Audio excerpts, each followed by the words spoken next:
इस समय आइए हम बंद आंखें और खुली आंखें इस उपदेश शीर्षक के साथ परमेश्वर के वचनों का अध्ययन करें। इस विषय के साथ आइए हम परमेश्वर की शिक्षाओं को सीखें। आज आइए हम उनके विश्वास और मन के बारे में सोचें जिनकी आंखें बंद थी, और उनके आनंद और उत्साह के बारे में सोचें जिनकी आंखें खुली थी। इस अंतिम युग में जिसमें हम रहते हैं, परमेश्वर का कार्य देखने के लिए हमारे पास विश्वास की आंखें यानी खुली आंखें होनी चाहिए। आइए हम दूसरा राजाओं अध्याय 6 वचन 17 देखें। तब एलीशा ने यह प्रार्थना की, हे यहोवा, इसकी आंखें खोल दे कि यह देख सके। तब यहोवा ने सेवक की आंखें खोल दी, और जब वह देख सका तब क्या देखा कि एलीशा के चारों ओर का पहाड़ अग्निमय घोड़ों और रथों से भरा हुआ है। अराम इज़राइल पर हमला करने का अवसर खोज रहा था, लेकिन जब कभी उन्होंने हमला किया तब इज़राइल का राजा आराम के राजा की योजना जान जाता था और उसकी तैयारी करता था। इसलिए आराम का राजा इज़राइल को पराजित करने में हमेशा नाकाम हुआ। भले ही आराम का राजा गुप्त सभाओं के द्वारा सब कुछ योजना बनाता था, लेकिन उसकी सभी योजनाएं प्रकट होती और इज़राइल के राजा तक पहुंचती थी। इसलिए आराम के राजा ने सोचा, क्या हमारे बीच कोई जासूस है? एक जासूस होगा। तब एक कर्मचारी जो आराम के राजा के करीब था ने कहा, ऐसा नहीं है कि हमारे बीच कोई जासूस है। इज़राइल में एलीशा नामक एक भविष्यद्वक्ता है। वह आत्मिक रूप से बहुत मजबूत है। भले ही आप गुप्त रूप से शयन कोठरी में एक मामले पर चर्चा करें, वह उसके बारे में सब कुछ जानेगा और उसकी तैयारी करेगा। चूंकि वह सब जानता है, तो हमारी सभी योजनाएं नाकाम हुई है। इसलिए आराम के राजा ने कहा, तब क्या हमें उसे पकड़ना नहीं चाहिए? इसलिए उसने लोगों को यह पता लगाने का आदेश दिया कि एलीशा कहाँ है। उस समय एलीशा भविष्यद्वक्ता दोतान नामक नगर में था। तो राजा ने एलीशा को पकड़ने के लिए भारी दल भेजा और नगर को घेर लिया। जब दोतान एक दल से घिरा हुआ था, तब एलीशा का सेवक सुबह उठा। तब उसने क्या देखा कि नगर पूरी तरह से दुश्मनों से घिरा हुआ है। वह डर गया था और जल्दी से एलीशा के पास गया। उसने कहा, भविष्यद्वक्ता एलीशा, हम संकट में हैं। अब नगर को आराम की सेना ने घेर लिया है। वे हमको हानि पहुंचाएंगे। एलीशा ने अपने सेवक के लिए परमेश्वर से प्रार्थना की, हे परमेश्वर, कृपया इस सेवक की आंखें खोल दे। वह सिर्फ शारीरिक आंखों से चीजों को देख रहा है। कृपया उसकी आत्मिक आंखें खोल दे ताकि वह देख सके। प्रार्थना के बाद उसकी आत्मिक आंखें खुल गई और वह देख सका कि आरामी सेना की तुलना में बहुत ही ज्यादा संख्या में स्वर्गीय सेना उसके और एलीशा की रक्षा कर रही है। हम ऐसी दुनिया में रहते हैं जहां दृश्य दुनिया और अदृश्य दुनिया का एक साथ अस्तित्व है। हम जानते हैं कि दृश्य दुनिया का अस्तित्व है, लेकिन अदृश्य आत्मिक दुनिया के बारे में क्या? उसका भी निश्चित ही अस्तित्व है। हालांकि जब हमारी आंखें आत्मिक दुनिया को देखने के लिए खुली न हो, तब हम सिर्फ दृश्य शारीरिक चीजों पर ध्यान केंद्रित करते हैं। हमारी भावना, समझ और विचारों की सीमा इस शारीरिक दुनिया तक ही सीमित है। भले ही आत्मिक दुनिया का निश्चित ही अस्तित्व है, लेकिन चूंकि हम शारीरिक दुनिया में रहते हैं, तो हम सोचने में प्रवृत्त होते हैं कि सिर्फ शारीरिक दुनिया का अस्तित्व है। जब हम मुश्किलों या संकट का सामना करते हैं, तब हम न जानते हुए कि क्या करना है, घबरा जाते हैं, चकित होते और परेशान होते हैं। चूंकि सेवक ऐसी स्थिति में था, तो एलीशा ने परमेश्वर से प्रार्थना की, कृपया इस सेवक की आंखें खोल दे। तब उसकी आंखें खुल गई। जब उसकी आंखें बंद थी, वह डरा हुआ था। वह यह सोचते हुए, मैं मरने वाला हूं, नहीं जानता था कि क्या करना है। वह घबराया हुआ और परेशान था। वह निराश था। लेकिन जब उसकी आंखें खुल गई, तब वह शांत हो सका। उसके अंदर आनंद उमड़ने लगा। आराम की इतनी बड़ी सेना ने हमें पकड़ने और नष्ट करने के लिए घेर लिया है, परंतु परमेश्वर की स्वर्गीय सेना, जो उससे भी अधिक बड़ी है, हमारी रक्षा कर रही है। जब उसकी आंखें खुल गई, तब उसका सारा डर पूरी तरह से गायब हुआ और वह खुशी से भर गया। वाह, हमारे परमेश्वर हमारी रक्षा कर रहे हैं। परमेश्वर हमारे साथ है। परमेश्वर ने कहा कि वह जगत के अंत तक हमारे संग रहेंगे। उनकी वह बात सच है। जब उसकी आंखें खुल गई, तब वह सब कुछ देख सका। हम भी बाइबल के द्वारा जानते हैं कि दृश्य दुनिया और अदृश्य दुनिया का एक साथ अस्तित्व है। दुनिया जिसे हम समझ, महसूस और अनुभव कर सकते हैं, वह तीसरी आयामी दुनिया है जिसमें हम रहते हैं। लेकिन तीसरी आयामी दुनिया ही सब कुछ नहीं है। चौथी और पांचवी आयामी दुनिया भी है। भले ही आत्मिक दुनिया का ठीक हमारी बगल में अस्तित्व है, लेकिन जब हमारी आंखें बंद हो, तो हम उसे देख नहीं सकते।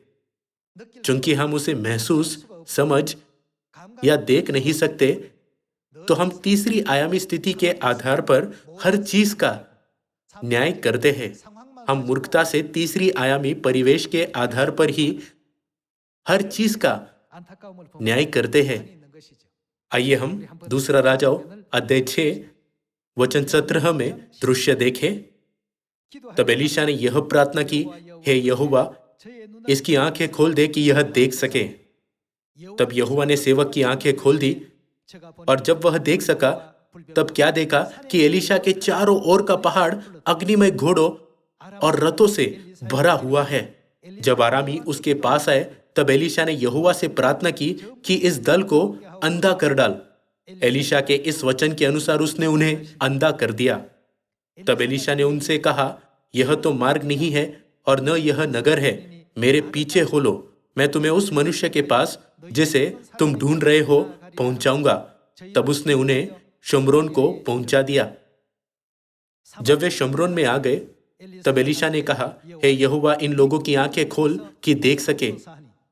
तब यहोवा ने उनकी आंखें खोली, और जब वे देखने लगे, तब क्या देखा कि हम शमरोन के मध्य में हैं।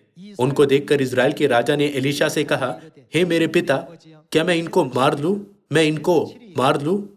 उसने उत्तर दिया, मत मार। क्या तू उनको मार दिया करता है जिनको तू तलवार और धनुष से बंदी बना लेता है? तू उनको अन्न जल दे कि खा पीकर अपने स्वामी के पास चले जाए। तब उसने उनके लिए बड़ा भोज किया, और जब वे खा पी चुके, तब उसने उन्हें विदा किया और वे अपने स्वामी के पास चले गए। इसके बाद आराम के दल इजराइल के देश में फिर न आए। आराम की सेना एलीशा को पकड़ने और मार डालने आई थी। इसीलिए उन्होंने दोतान को घेरा था, लेकिन परमेश्वर की शक्ति से उनकी आंखों को अंधा कर दिया गया था। एलीशा ने उनसे कहा, यह वह नगर नहीं जहां तुम जाना चाहते हो। एलीशा नामक मनुष्य यहां नहीं है, मेरे पीछे चलो।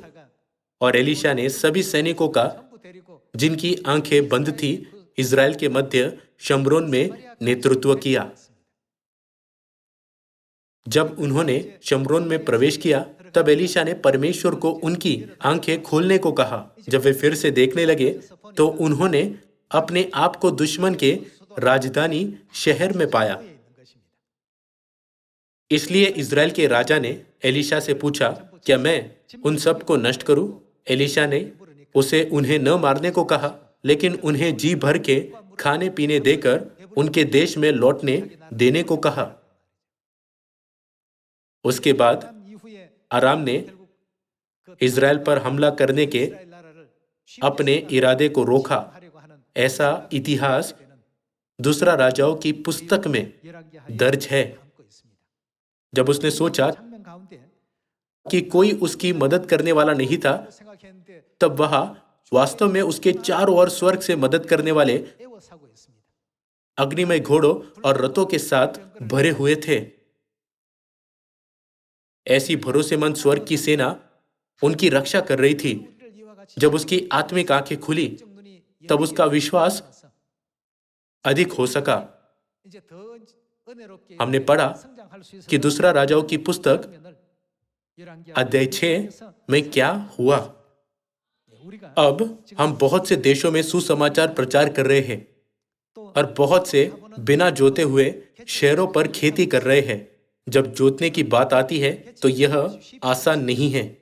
उस मार्ग पर चलना आसान है जो पहले ही से पक्का हुआ है, लेकिन आगे चलकर मार्ग बनाना जिस पर पहले कोई नहीं गया है, बिल्कुल आसान नहीं है। परमेश्वर ने शून्य से स्वर्ग और पृथ्वी और उसमें सब कुछ बनाया। सर्वशक्तिमान परमेश्वर हमसे कहते हैं, मत डर, क्योंकि मैं सदा तुम्हारे संग रहूंगा। जब हमारे पास बंद आंखें हो, तब हम सिर्फ बंजर दुनिया ही देखेंगे। कोई भी हमारी ओर खड़ा नहीं दिखेगा। भले ही हम परमेश्वर के वचन का प्रचार करें, कोई भी हमारी बात सुनते हुए नहीं दिखेगा। लेकिन जब हमारी आंखें खुली हो, तब हम देख सकते हैं कि हर कोई हमें सुनने के लिए तैयार है और सभी चीजें संभव है। ठीक जैसे उस सेवक की आंखें खुली थी, हमारी आंखें हर समय खुली होनी चाहिए। आइए हम भजन संहिता 34 देखें। परमेश्वर हमेशा हमारे साथ है और हमारी रक्षा करते हैं। अध्याय 34 वचन 7 में लिखा है, यहोवा के डरवैयों के चारों ओर उसका दूत छावनी किए हुए उनको बचाता है। परमेश्वर का स्वर्गदूत परमेश्वर का भय मानने वालों यानी परमेश्वर की उपासना करने वालों के चारों ओर छावनी किए हुए रहता है और उन्हें सभी मुश्किलों, संकट और कठिनाइयों से बचाता है। सभी लोगों, यह प्रतिज्ञा सिर्फ एलीशा को ही नहीं दी गई। परमेश्वर की यह प्रतिज्ञा हम सभी को दी गई है ना? परमेश्वर ने कहा, मैं जगत के अंत तक सदा तुम्हारे संग रहूंगा। सुसमाचार का प्रचार करते हुए हम सभी प्रकार की मुश्किलों और बाधाओं का सामना कर सकते हैं। कभी कभी कठिनाई और संकट हमारे सामने आ सकते हैं, लेकिन चाहे कोई भी स्थिति हमारे सामने क्यों ना आए, आइए हम उसे अपनी बंद आंखों से न देखें। हमारे पास खुली आंखें होनी चाहिए और देखना चाहिए कि अंत में परमेश्वर की प्रतिज्ञा कैसे पूरी होगी। प्रतिज्ञा का अंतिम परिणाम क्या होगा? हम अंत में क्या देखेंगे? राज्य का सुसमाचार सारे जगत में प्रचार किया जाएगा कि सब जातियों पर गवाही हो। उसके लिए मैं हमेशा तुम्हारी मदद करूंगा। परमेश्वर ने निश्चित ही हमसे वह प्रतिज्ञा की। आइए हम भजन संहिता अध्याय 68 वचन 14 के साथ जारी रहे। जब सर्वशक्तिमान ने उसमें राजाओं को तितर बितर किया, तब मानो सलमोन पर्वत पर हिम पड़ा। बाशान का पहाड़ परमेश्वर का पहाड़ है। बाशान का पहाड़ बहुत शिखर वाला पहाड़ है, परंतु हे शिखर वाले पहाड़ों, तुम क्यों उस पर्वत को घूरते हो जिसे परमेश्वर ने अपने वास के लिए चाहा है और जहां यहोवा सदा वास किए रहेगा। परमेश्वर के रथ कितने? 20,000 वरन हजारों हजार है। प्रभु उनके बीच में है, जैसे सिनै पवित्र स्थान में है। परमेश्वर के रथ 20,000 वरन हजारों हजार है, वे अनगिनत है।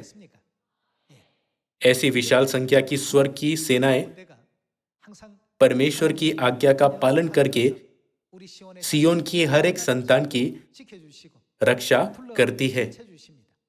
यदि हमारी आंखें बंद हो और हम सोचे कि लोग सुसमाचार नहीं सुनेंगे, तो परमेश्वर बहुत दुखी होते हैं। मैंने तुमसे प्रतिज्ञा की है कि मैं अंत तक तुम्हारे संग रहूंगा और सुसमाचार सामरिया और पृथ्वी की छोर तक प्रचार किया जाएगा। तुम क्यों विश्वास नहीं कर पाते जो मैं हासिल करने वाला हूं? क्या मैं अब तुम्हारी मदद नहीं कर रहा? लुदिया का हृदय बंद था, लेकिन जब परमेश्वर ने उसे खोला और प्रेरित पौलुस ने उसे प्रचार किया, तब उसने क्या किया? उसने आनंद से सत्य ग्रहण किया, है ना? जब हम संकट और मुश्किलों का सामना करें, तब आइए हम बंद शारीरिक आंखों से स्थिति का न्याय न करें। आइए हम खुली आंखों से आत्मिक दुनिया को देखें। तब हम देखेंगे कि परमेश्वर हमारी बहुत अधिक मदद कर रहे हैं।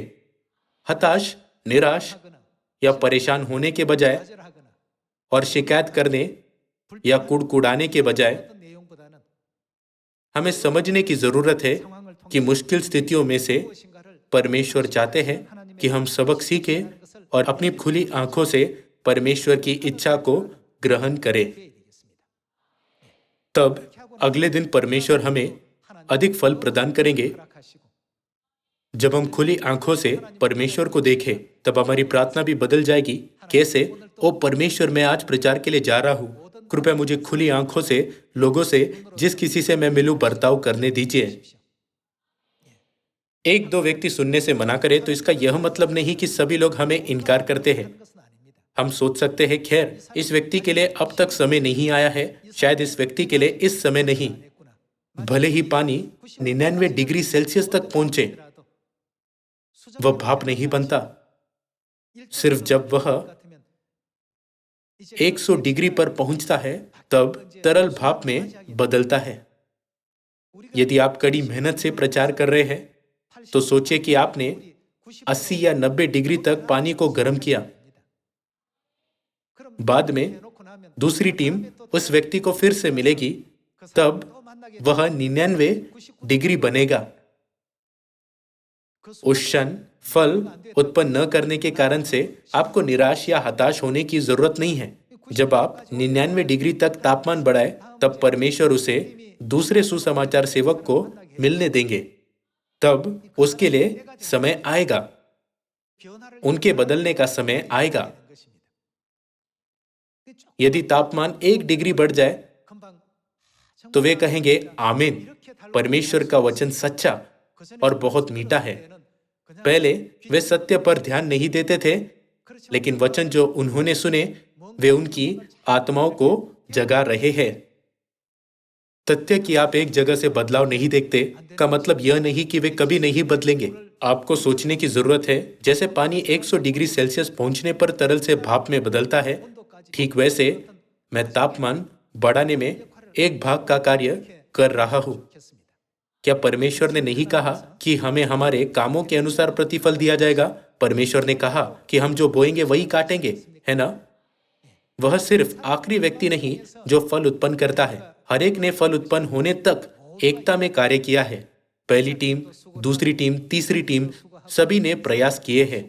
परिणाम स्वरूप जब तीसरी टीम कोशिश करती है, तब व्यक्ति आखिरकार 100 डिग्री पर पहुंच जाता है। उस क्षण हम कहते हैं कि हमने फल उत्पन्न किया। यह मत सोचिए, मैंने आज सुसमाचार प्रचार किया, लेकिन प्रचार करते रहने के बावजूद मेरे पास कोई फल नहीं है। यह ऐसा नहीं है कि आपके पास कोई फल नहीं है। आप तापमान बढ़ाने के लिए कड़ी मेहनत कर रहे हैं ताकि एक फल उत्पन्न हो सके।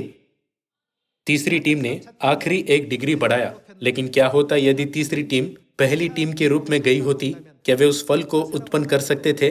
नहीं, वे नहीं कर सकते थे।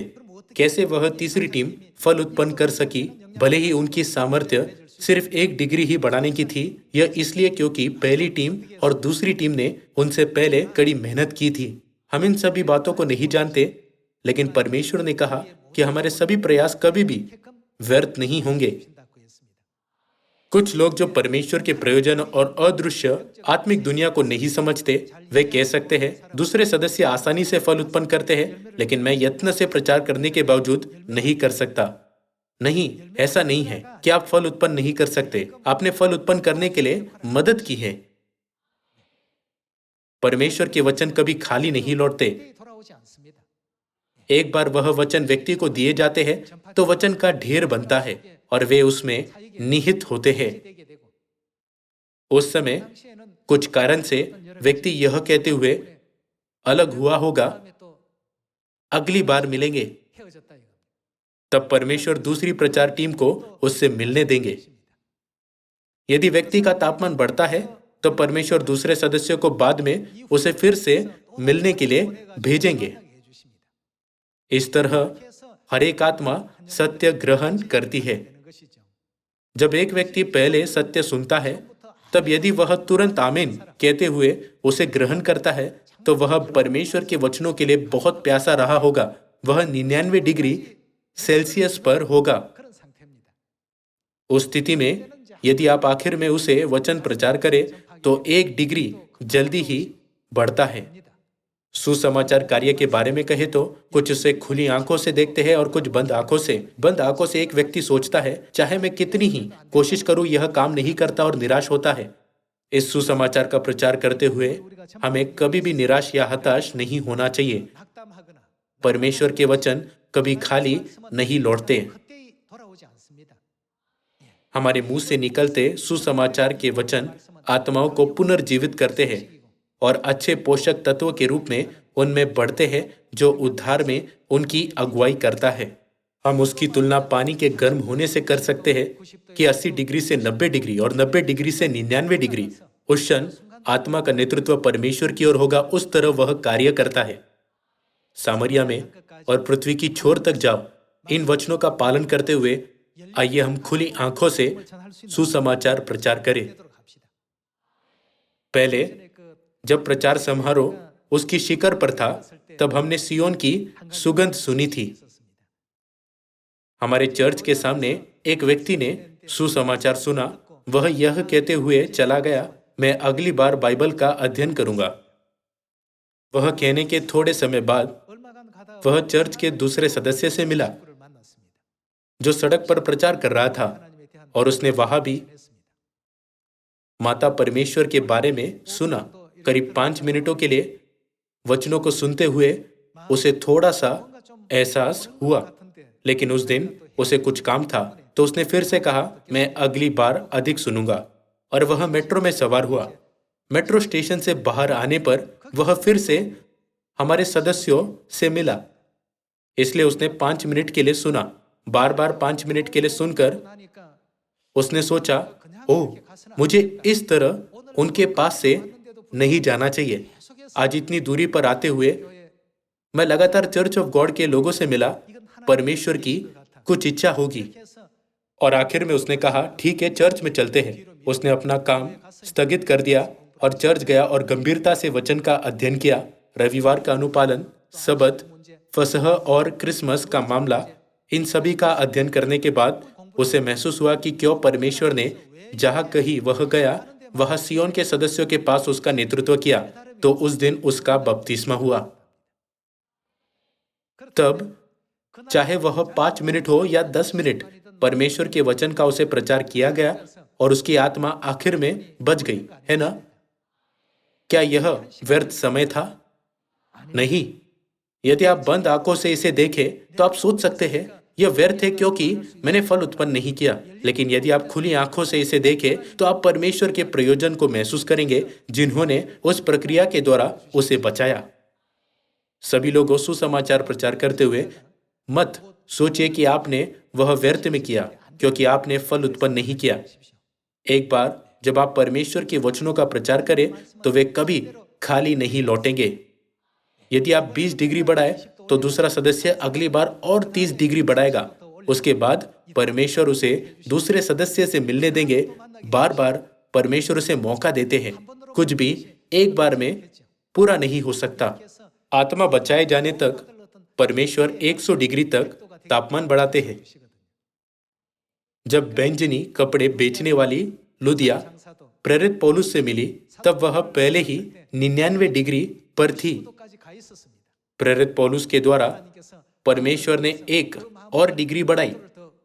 जब वह 100 डिग्री था, तब तरल आखिर में भाप में बदल गया। दूसरे शब्दों में, आत्मा जो बचाई नहीं जा सकती, वह उस आत्मा में बदल जाती है जो बचाई जा सकती है। तब आज हमारे सभी सुसमाचार कार्य के बारे में हमें बंद आंखों से नहीं, पर उन आंखों से जिसे परमेश्वर ने खोला, हमारे चारों ओर की परिस्थिति को देखना चाहिए, है ना? हमारे वे सभी प्रयास कभी व्यर्थ नहीं होंगे। परमेश्वर कभी झूठ नहीं बोलते। भजन संहिता अध्याय 91 वचन 11 में यह लिखा है, क्योंकि वह अपने दूतों को तेरे निमित्त आज्ञा देगा कि जहां कहीं तू जाए वे तेरी रक्षा करे। यह कहता है कि परमेश्वर अपने दूतों को भेजेंगे कि जहां कहीं हम जाए वे हमारी रक्षा करें। परमेश्वर हमेशा हमें सुरक्षित रखते हैं। अब हमारी आत्मिक आंखों का खुलने का समय है। जब हम विश्वास की आंखों से देखें तो हम स्पष्ट रूप से देख सकते हैं। प्रेरित अध्याय 26 में हम प्रेरित पौलुस को इसके बारे में समझाते हुए देख सकते हैं। आइए हम प्रेरित अध्याय 26 वचन 17 पर एक नजर डालें। और मैं तुझे तेरे लोगों से और अन्य जातियों से बचाता रहूंगा, जिनके पास मैं अब तुझे इसलिए भेजता हूं कि तू उनकी आंखें खोले कि वे अंधकार से ज्योति की ओर और शैतान के अधिकार से परमेश्वर की ओर फिरे, कि पापों की क्षमा और उन लोगों के साथ जो मुझ पर विश्वास करने से पवित्र किए गए हैं मीरास पाए। जब हमने बंद आंखों से सभी चीजों को देखा तो हम अंधकार में थे। सभी लोगों, यदि हम इस मंदिर की सभी लाइटों को बंद करें तो क्या अंधकार होगा या उजियाला होगा? अंधकार में भी आपका अस्तित्व होगा या नहीं? भले ही अंधकार में कुछ नहीं दिखता हो, लेकिन आप सभी का अस्तित्व है। उस तरह स्वर्गीय सेना और स्वर्गदूत हमेशा परमेश्वर की हर एक संतान की रक्षा करते हैं। आपको इस पर विश्वास करना चाहिए। उस सेवक ने यह दृश्य देखा था। उस क्षण वह कितना अधिक प्रसन्न हुआ होगा, है ना? अब से आइए हम बंद आंखों से चीजों को न देखें, लेकिन खुली आंखों से संसार को देखें। परमेश्वर के फैलाए सुसमाचार के खेत में आइए हम देखें कि हर जगह हमारे अच्छे बीज कैसे अच्छे से बढ़ रहे हैं। उस क्षेत्र में बीजों को बोकर जहां अब तक सुसमाचार प्रचार नहीं हुआ है, आइए हम इस वर्ष सियोन की संतान के रूप में पूरी तरह से आनंद को महसूस करें। यीशु ने भी इसके बारे में बताया। उन्होंने कहा कि सभी स्वर्गदूत हमेशा हमारी रक्षा करने के लिए हमारे साथ है। मत्ती अध्याय 26 में उसने कहा, क्या तुम्हें लगता है कि मैं स्वर्गदूतों की 12 पलटन से अधिक बुलाकर उन सभी को नष्ट नहीं कर सकता? स्वर्गीय सेना और स्वर्गदूत हमेशा उनके साथ उनकी रक्षा करते हैं, है ना? यीशु ने कहा, क्या तुम्हें लगता है कि मैं उन सभी को हरा नहीं सकता? लेकिन फिर पवित्र शास्त्र की वे बातें कि ऐसा ही होना अवश्य है कैसे पूरी होंगी? उनके वचनों के द्वारा हम सभी को विश्वास करना चाहिए कि सहायता करने वाले स्वर्गदूत हमेशा हमारे संग है। वे हमेशा सियोन की संतानों के साथ और साथ ही यीशु के साथ है। आइए हम इफिसियों अध्याय 1 वचन 15 पर एक नजर डालें। इस कारण मैं भी उस विश्वास का समाचार सुनकर जो तुम लोगों में प्रभु यीशु पर है और सब पवित्र लोगों पर प्रकट है, तुम्हारे लिए धन्यवाद करना नहीं छोड़ता और अपनी प्रार्थनाओं में तुम्हें स्मरण किया करता हूँ कि हमारे प्रभु यीशु मसीह का परमेश्वर जो महिमा का पिता है, तुम्हें अपनी पहचान में ज्ञान और प्रकाश की आत्मा दे और तुम्हारे किसकी मन की आंखें यानी आत्मिक आंखें ज्योतिमय हो कि तुम जान लो कि उसकी बुलाहट की आशा क्या है और पवित्र लोगों में उसकी मीरास की महिमा का धन कैसा है और उसकी सामर्थ्य हम में जो विश्वास करते हैं कितनी महान है, उसकी शक्ति के प्रभाव के उस कार्य के अनुसार। जब हमारी आंखें बंद होती है तब हम परमेश्वर को नहीं देख सकते, न ही उद्धार की दुनिया को जिसे परमेश्वर ने प्रदान किया है देख सकते हैं। हम यह भी नहीं देख सकते कि परमेश्वर कैसे हमारी मदद करते हैं। हमें ऐसा लगता है जैसे हम खुद ही कार्य कर रहे हैं। जब हमें आत्मा की अगुवाई करने में मुश्किल होती है, तब परमेश्वर उस आत्मा की गर्मी को थोड़ा अधिक बढ़ाते हैं। वह उसके विश्वास के तापमान को गर्म करते हैं। जब मैं नहीं जान पाता कि क्या करना है, तब व्यक्ति अचानक से कुछ महसूस करता है और कहता है, मैं आपका चर्च देखना चाहता हूं, क्या मैं आपके साथ चल सकता हूं? भले ही हमने बिल्कुल अपेक्षा नहीं की थी, लेकिन व्यक्ति पहले उसके बारे में बात करता है। परमेश्वर की दृष्टि में हम में बहुत सी कमियां हैं, लेकिन पिता और माता की इच्छा के अनुसार कुछ करने के हमारे छोटे प्रयास से परमेश्वर प्रसन्न होते हैं और उस व्यक्ति के हृदय को खोलते हैं। इसलिए हमें खुली आंखों से सुसमाचार कार्य करना चाहिए।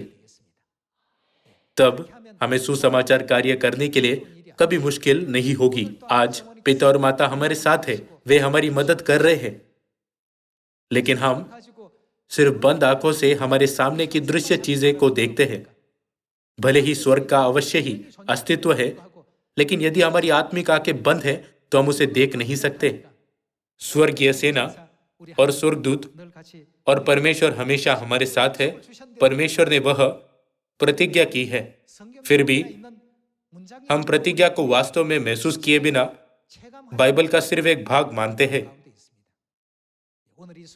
इस क्षण से आइए हम सुसमाचार की सभी स्थितियों को खुली आंखों से देखें। जब हम लोगों को मसीह अनसंग हुम के बारे में प्रचार करें, तब वे कहेंगे, मैंने भी उनके बारे में सुना है, मैं भी उन पर विश्वास करता हूं।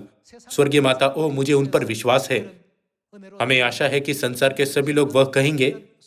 मैं चाहता हूं कि यह अनुग्रहपूर्वक क्षण जल्द से जल्द आएगा। यदि आपने आज फल उत्पन्न किया है, तो यह इसलिए क्योंकि पिता और माता ने आपकी मदद की और सदस्यों के प्रयास जिन्होंने अब तक प्रचार किया, उस परिणाम में कुछ प्रतिशत तो योगदान किया होगा। पिता और माता इस सुसमाचार कार्य को चला रहे हैं। आइए हम गर्व करें कि हमने भी इस सुसमाचार कार्य में भाग लिया है। आशा करते हुए कि हम इस उत्सुकता से सुसमाचार की ज्योति चमकाएंगे, मैं इस उपदेश को समाप्त करना चाहूंगा। आपका बहुत बहुत धन्यवाद।